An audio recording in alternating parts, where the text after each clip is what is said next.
नमस्कार दोस्तों, स्वागत है आपका आज के मुख्य समाचार में, जिसमें सबसे पहली और बड़ी खबर में जिक्र होगा कि किसी भी वक्त लग सकता है लॉकडाउन। स्कूलें कर दी गई है बंद।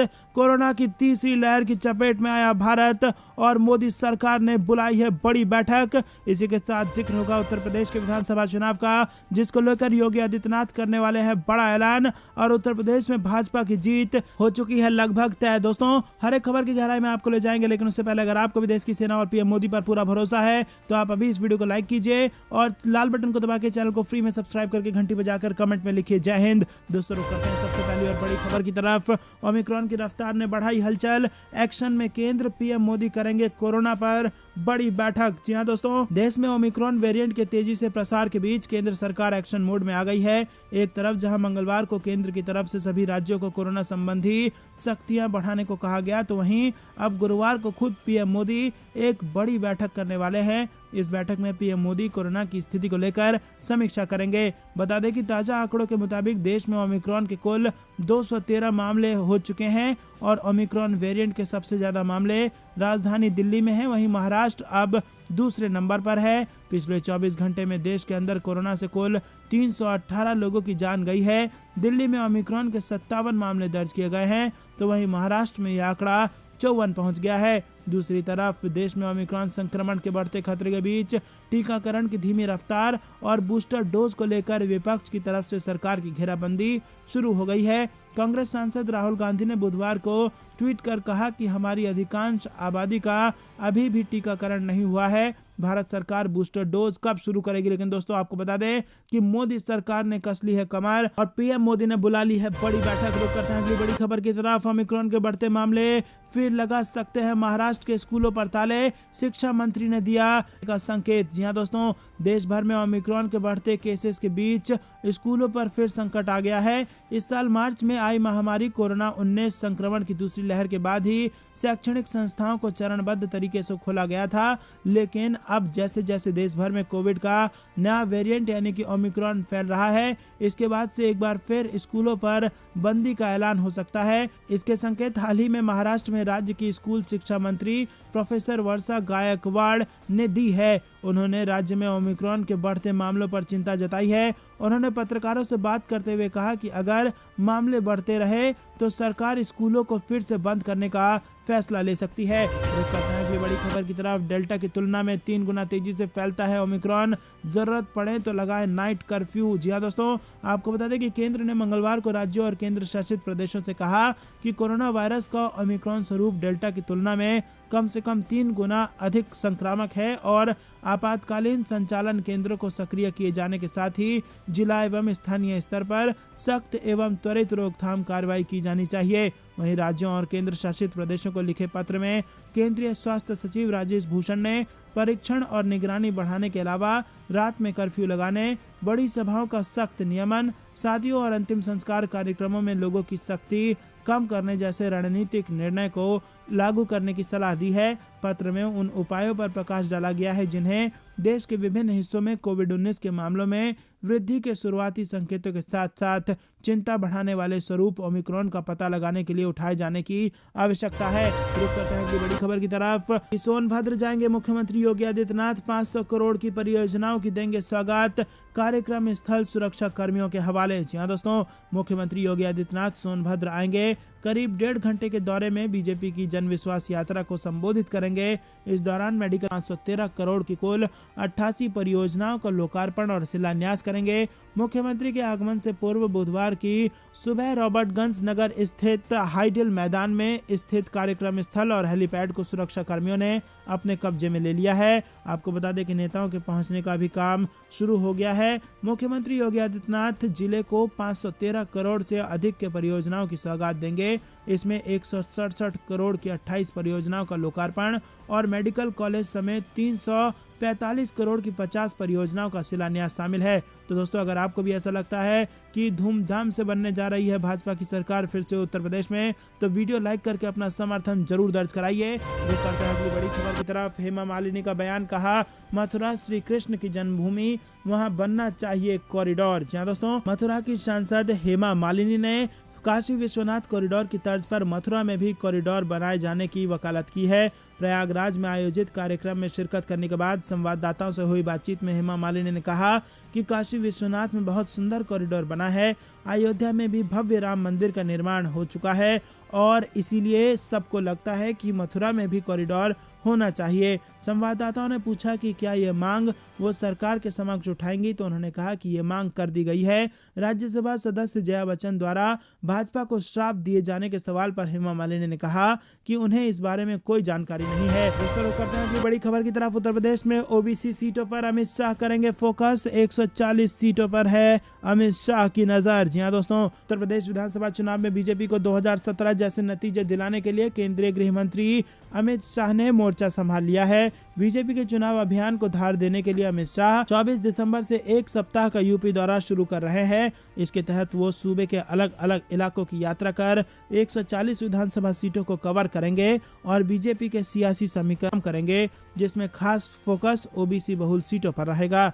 यूपी में एक सप्ताह के अपने दौरे के दौरान बीजेपी के मुख्य रणनीतिकार अमित शाह कम से कम 21 अलग अलग स्थानों की यात्रा करेंगे। साथ ही प्रत्येक स्थान पर 7 क्लस्टर निर्वाचन क्षेत्रों के लिए एक कार्यक्रम आयोजित करेंगे, जहां वो पार्टी के नेताओं और कार्यकर्ताओं के साथ चुनावी रणनीति पर मंथन करेंगे और साथ ही जीत का मंत्र देंगे।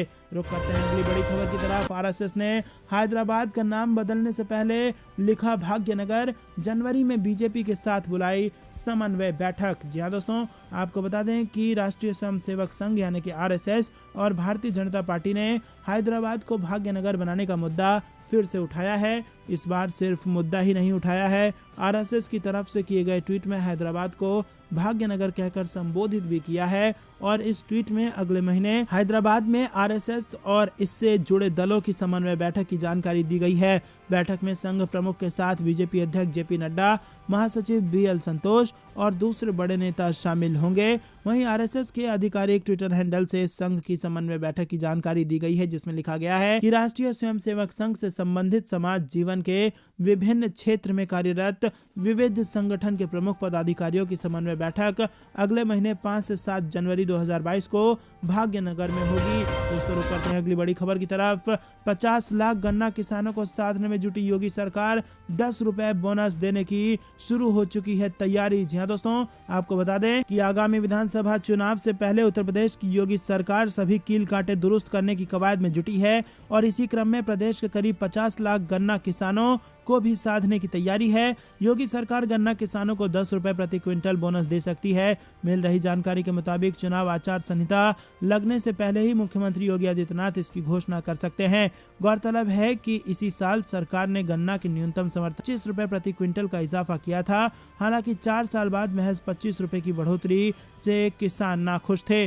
बता दें कि पीलीभीत से बीजेपी सांसद वरुण गांधी भी गन्ना किसानों को 400 रुपए प्रति क्विंटल एमएसपी देने की मांग कर चुके हैं। सांसद वरुण गांधी ने सोशल मीडिया ट्विटर के माध्यम से लिखे अपने पत्र में कहा कि प्रदेश सरकार ने गन्ना मूल्य बढ़ाकर 350 रुपए प्रति क्विंटल कर दिया है। इसके लिए धन्यवाद, लेकिन इस पर फिर से विचार करने की जरूरत है। उन्होंने गन्ना मूल्य कम से कम 400 रुपए प्रति क्विंटल करने की मांग की है। उन्होंने ये भी कहा कि अगर ऐसा नहीं हो पाता तो 50 रुपए प्रति क्विंटल का बोनस घोषित रेट के ऊपर अलग से देने की कृपा करें। तो करते हैं अगली बड़ी खबर की तरफ। यूपी में फिर से सर उठाने लगा है कोरोना। एक दिन में 23 केस मिलने से हड़कंप। योगी सरकार ने जारी किए निर्देश। जी हाँ दोस्तों, देश दुनिया में ओमिक्रॉन की दहशत के बीच एक बार फिर से उत्तर प्रदेश में कोरोना सिर उठाने लगा है। उत्तर प्रदेश में कोरोना वायरस ने एक बार फिर से रफ्तार पकड़नी शुरू कर दी है। बीते 24 घंटे में राज्य में कोरोना वायरस के 23 नए मामले सामने आए हैं, जिससे एक बार फिर योगी सरकार हरकत में आ गई है। कोरोना के बढ़ते मामलों को देखते हुए योगी सरकार ने अस्पतालों में बेड की संख्या दोगुने करने की निर्देश दे दिए हैं। फिलहाल उत्तर प्रदेश में कोरोना वायरस के एक्टिव केसों की संख्या 211 हो गई है। रुक करते हैं अगली बड़ी खबर की तरफ, जिसमें आपको बता दें कि भारत की प्रलय से घबराएगा दुश्मन। डीआरडीओ ने अत्याधुनिक बैलिस्टिक मिसाइल का किया सफल परीक्षण। क्या है इसकी खासियत, आपको बता दें दोस्तों कि रक्षा अनुसंधान एवं विकास संगठन यानी कि डीआरडीओ ने एक बेहद अत्याधुनिक मिसाइल का सफल परीक्षण कर भारत को रक्षा क्षेत्र में एक बड़ी मजबूती दी है। डीआरडीओ ने बुधवार को ओडिशा तट के पास कम दूरी की बैलिस्टिक मिसाइल का सफल परीक्षण किया और इस मिसाइल का नाम है प्रलय। जी हाँ दोस्तों, डीआरडीओ ने जारी एक बयान में बताया कि भारत ने उड़ीसा तट के पास कम दूरी की सतह से सतह पर मार करने में सक्षम निर्देशित बैलिस्टिक मिसाइल प्रलय का सफल परीक्षण कर लिया है। आपको बता दें कि प्रलय 350 से 500 किलोमीटर की दूरी तक सतह से सतह पर मार करने वाला मिसाइल है, जिसकी पेलोड क्षमता 500 से 1000 किलो बारूद उठाने की है। जी हाँ दोस्तों, बेहद बड़ी खबर निकल के आ रही है। ये बड़ी कामयाबी डीआरडीओ के हाथ लगी है। रुक करते हैं अगली बड़ी खबर की तरफ। पाकिस्तान की नापाक साजिश, एलओसी के पास पाकिस्तान कर रहा अवैध निर्माण, भारतीय सेना की चेतावनी के बाद रोक दिया काम। जी हाँ दोस्तों, आपको बता दें कि पाकिस्तान लगातार अपनी नापाक साजिशों से बाज नहीं आ रहा है। ताजा घटना में एलओसी के पास गांव में पाकिस्तानी सेना अवैध निर्माण करने की कोशिश कर रही थी। हालांकि भारतीय सेना की चेतावनी के बाद उन्हें काम रोकना पड़ा। आपको बता दें कि पाकिस्तान एलओसी के 500 मीटर पास तीथवाल सेक्टर के पास चिलियाना गांव में निर्माण कर रहा था, जिसको भारत की सेना ने इंटरवीन करके रुकवा दिया और भारत की सेना के दबाव में पाकिस्तान को निर्माण कार्य रोकना पड़ा। रुक करते हैं अगली बड़ी खबर की तरफ। तालिबान ने पाकिस्तानी सेना को दी धमकी, दुरंत लाइन पार की तो होगी जंग, बाढ़ को गिराया। जी हाँ दोस्तों, आपको बता दें कि पाकिस्तानी सेना और तालिबान के बीच अफगानिस्तान पाकिस्तान को अलग करने वाली दुरंत लाइन को लेकर विवाद बढ़ता जा रहा है। दुरंत लाइन पर बाढ़ लगा रहे पाकिस्तानी सेना को तालिबान ने जंग की धमकी दी है। तालिबान ने यह भी कहा है कि हम यहूदियों से ज्यादा पाकिस्तानी सेना से जंग लड़ना पसंद करेंगे। तालिबान ने दुरंत लाइन पर लगाए गए बाड़े को ध्वस्त कर दिया। वहीं तालिबान की स्पेशल फोर्स को नेतृत्व पूर्वी नांगरहार प्रांत के खुफिया प्रमुख डायरेक्टर बशीर ने किया। रुक करते हैं अगली बड़ी खबर की तरफ, जो कि ओमिक्रॉन से जुड़ी आ रही है। ओमिक्रॉन का खौफ, केंद्र सरकार ने राज्यों को लिखा पत्र, स्थिति से निपटने के लिए दिए बड़े निर्देश। जी हाँ दोस्तों, देश में ओमिक्रॉन पर लगाम लगाने के लिए केंद्रीय स्वास्थ्य सचिव राजेश भूषण ने सभी राज्यों, केंद्र शासित प्रदेशों को पत्र लिखा है। केंद्र सरकार ने ओमिक्रॉन के बढ़ते मामले को देखते हुए जिला स्तर पर निगरानी और प्रशिक्षण बढ़ाने तथा अस्पतालों को किसी भी स्थिति से निपटने के लिए तैयार रखने की निर्देश दे दिए हैं। आपको बता दें कि केंद्र सरकार ने कोविड के नए संस्करण ओमिक्रॉन के बढ़ते मामलों को देखते हुए जिला स्तर पर निगरानी और परीक्षण बढ़ाने तथा अस्पतालों को किसी भी स्थिति से निपटने के लिए तैयार रखने के निर्देश दे दिए हैं। केंद्रीय स्वास्थ्य एवं परिवार कल्याण मंत्रालय में सचिव राजेश भूषण ने मंगलवार को सभी राज्यों और केंद्र शासित प्रदेशों के प्रधान सचिवों और स्वास्थ्य सचिवों को लिखे पत्र में कहा कि जिन जिलों में कोविड संक्रमण दर 10% से अधिक है या जिन जिलों में 40% से अधिक बिस्तर भर चुके हैं अस्पतालों में, वहां कोविड निगरानी एवं परीक्षण बढ़ाया जाना चाहिए। रुक करते हैं अगली बड़ी खबर की तरफ। पीएम मोदी ने महिलाओं को दी बड़ी खुशखबरी, खाते में भेजे 4000 रुपए। और आपको कैसे मिलेगा इसका फायदा, ये भी आप जान लीजिए। आपको बता दें कि प्रधानमंत्री नरेंद्र मोदी ने महिलाओं को बड़ी सौगात दी है। अब महिलाओं को अपना कारोबार शुरू करने में दिक्कत नहीं आएगी। प्रधानमंत्री मोदी ने सेल्फ हेल्प ग्रुप को आज 1000 करोड़ रुपए ट्रांसफर किए हैं और इसके अलावा बिजनेस कॉरेस्पोंडेंट सखी को पहले महीने का मानदेय भी ट्रांसफर किया गया है। मुख्यमंत्री कन्या सुमंगल योजना के लाभार्थी को भी रकम ट्रांसफर किया गया है और इन योजनाओं से महिला कारोबारियों को अपना काम बढ़ाने में काफी मदद मिलने की उम्मीद है। वहीं सरकार ने कई अन्य कदमों का भी ऐलान किया है, जिससे ज्यादा से ज्यादा महिलाओं को अपना काम शुरू करने में मदद मिलेगी। तो आप भी अपना सेल्फ हेल्प ग्रुप बनवाइए और सरकार से पाइए सहायता। रुक करते हैं अगली बड़ी खबर की तरफ। मिशन 300+ की तैयारी में भाजपा,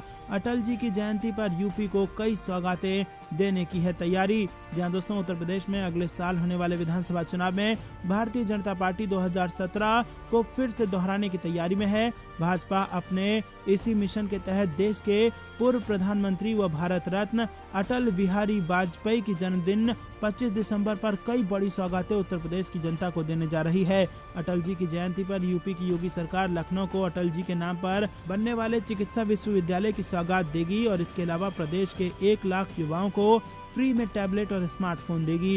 यूपी की योगी सरकार अटल जी की जयंती पर प्रदेश के 6 बड़े शहरों को इलेक्ट्रॉनिक एसी बसों का उपहार देगी। इसके अलावा किसान आंदोलन को जवाब देने के लिए प्रधानमंत्री नरेंद्र मोदी देश भर के 9 करोड़ किसानों से वर्चुअली संवाद करेंगे। इसके साथ ही 18,000 करोड़ की किसान सम्मान निधि की अगली किस्त भी जारी करेंगे। रुक करते हैं अगली बड़ी खबर की तरफ। गुंडों को योगी जी ने सही जगह पहुंचाया, अब फिर अंधेरे में नहीं जा सकता उत्तर प्रदेश। प्रयागराज में पीएम मोदी ने खेला महिला कार्ड। जी हाँ दोस्तों, आपको बता दें योगी सरकार की ओर से शुरू की गई कई महिला योजना की शुरुआत करते हुए पीएम मोदी ने विपक्षी दलों पर जमकर हमला बोला। समाजवादी पार्टी या फिर अखिलेश यादव का नाम लिए बिना पीएम नरेंद्र मोदी ने कहा कि 5 साल पहले यूपी की सड़कों पर माफिया राज था, सत्ता में गुंडों की हनक हुआ करती थी और इसकी सबसे ज्यादा पीड़ा महिलाओं को झेलनी पड़ती थी।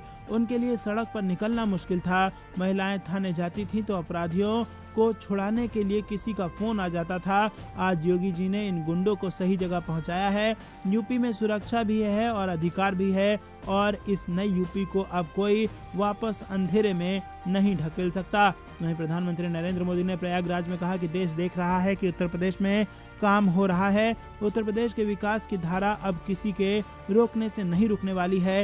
राज्य की माताओं बहनों ने ठान लिया है कि अब वो पुराने दौर वापस नहीं आने देंगी। रुक करते हैं अगली बड़ी खबर की तरफ। उत्तर प्रदेश में मुख्यमंत्री योगी के साथ आ सकते हैं राजा भैया। भाजपा और जनसत्ता दल के बीच गठबंधन की चर्चाएं। जहां दोस्तों आने वाले 2-3 महीनों में उत्तर प्रदेश में 2022 विधानसभा चुनाव होने वाले हैं और इससे पहले तमाम राजनीतिक दल अपने अपने संगठन को मजबूत करने की कवायद में जुटे हैं। इसके लिए कई सियासी कदम भी उठाए जा रहे हैं और इसी कड़ी में खबर सामने आ रही है कि रघुराज प्रताप सिंह और राजा भैया भी भारतीय जनता पार्टी के साथ गठबंधन कर चुनाव लड़ सकते हैं। इसे लेकर सियासी गलियारे में चर्चाएं भी तेज हो गई हैं। दरअसल 2022 विधानसभा चुनाव विपक्षी पार्टियों के लिए करो या मरो की स्थिति है।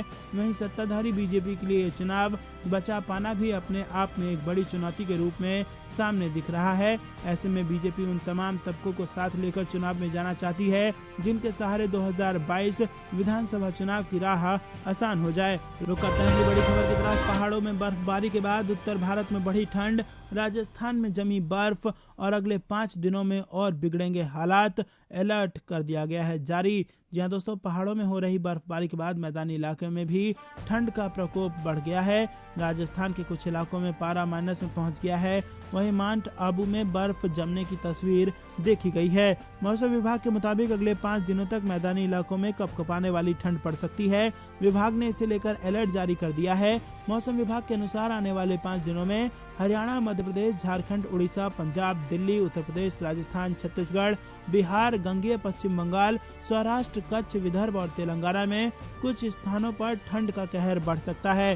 पंजाब और हरियाणा में ठंड का कहर और बढ़ गया है। मौसम विज्ञान विभाग के अनुसार दोनों राज्यों में अधिकतर जगह रात के समय तापमान सामान्य से कम दर्ज किया गया। रुक करते हैं अगली बड़ी खबर की तरफ। सेना को सौंपे गए अगली पीढ़ी के स्वदेशी युद्धक tank. Army chief MM Naravane का बयान। आत्मनिर्भर भारत की दिशा में ये है महत्वपूर्ण कदम। जी हाँ दोस्तों, आपको बता दें कि सेना प्रमुख जनरल मनोज मुकुंद नरवणे ने पुणे में इन टैंकों को सेना के बेड़े में शामिल किया और इस बीच सेना के अधिकारी ने कहा कि ये सिस्टम भारतीय सेना की मौजूदा इंजीनियर टोही क्षमता को बढ़ाएगा और भविष्य के संघर्षों में मैकेनाइज्ड ऑपरेशन को सपोर्ट करने में एक प्रमुख गेम चेंजर साबित होगा। रुक करते हैं अगली बड़ी खबर की तरफ। 30 सेकंड में 3 राउंड फायर कर सकती है भारत फोर्स की स्वदेशी तोप और राजनाथ सिंह ने किया दुनिया के सामने इसको पेश। जी हाँ दोस्तों, आपको बता दें कि डिफेंस सेक्टर में प्राइवेट कंपनियों को बढ़ावा देने की तरफ अग्रसर होते हुए मंगलवार को रक्षा मंत्री राजनाथ सिंह ने पुणे में भारत फोर्ज कंपनी की स्वदेशी तोप को दुनिया के सामने पेश किया।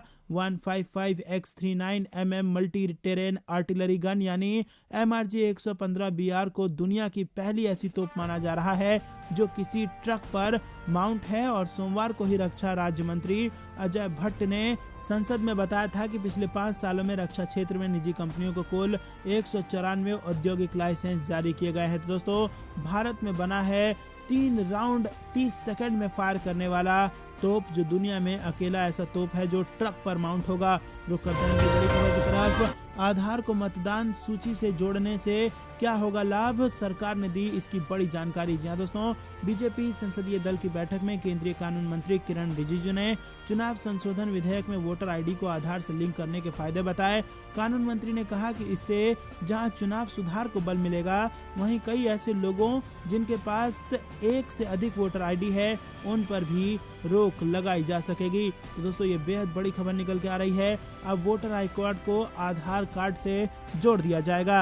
रुक करते हैं बड़ी खबर की तरफ। कानपुर से फूकेंगे पीएम मोदी चुनावी बिगुल, मध्य यूपी और बुंदेलखंड पर है बीजेपी की नजर। जी हाँ दोस्तों, पीएम मोदी की रैली के जरिए बीजेपी की नजर बुंदेलखंड और मध्य यूपी पर है। बीजेपी औरैया, इटावा, उन्नाव सहित बुंदेलखंड में 2017 की तरह रिजल्ट हासिल करने की तैयारी में है और यही वजह है कि कानपुर से पीएम मोदी फूकेंगे चुनावी बिगुल, मध्य यूपी और बुंदेलखंड पर बीजेपी की बनी हुई है नजर। रुक करते हैं अगली बड़ी खबर की तरफ। अखिलेश यादव पर गरजे डिप्टी मुख्यमंत्री, कहा 2022 के चुनाव में 47 सीटों का आंकड़ा भी पार नहीं कर पाएगी समाजवादी पार्टी। जी हाँ दोस्तों, उत्तर प्रदेश के डिप्टी सीएम केशव प्रसाद मौर्य ने सपा सुप्रीमो अखिलेश यादव पर बड़ा हमला बोला है। डिप्टी सीएम केशव प्रसाद मौर्य ने कहा कि 2022 में समाजवादी पार्टी अपना 2017 के विधानसभा चुनाव में 47 सीटों का आंकड़ा भी पार नहीं कर पाएगी।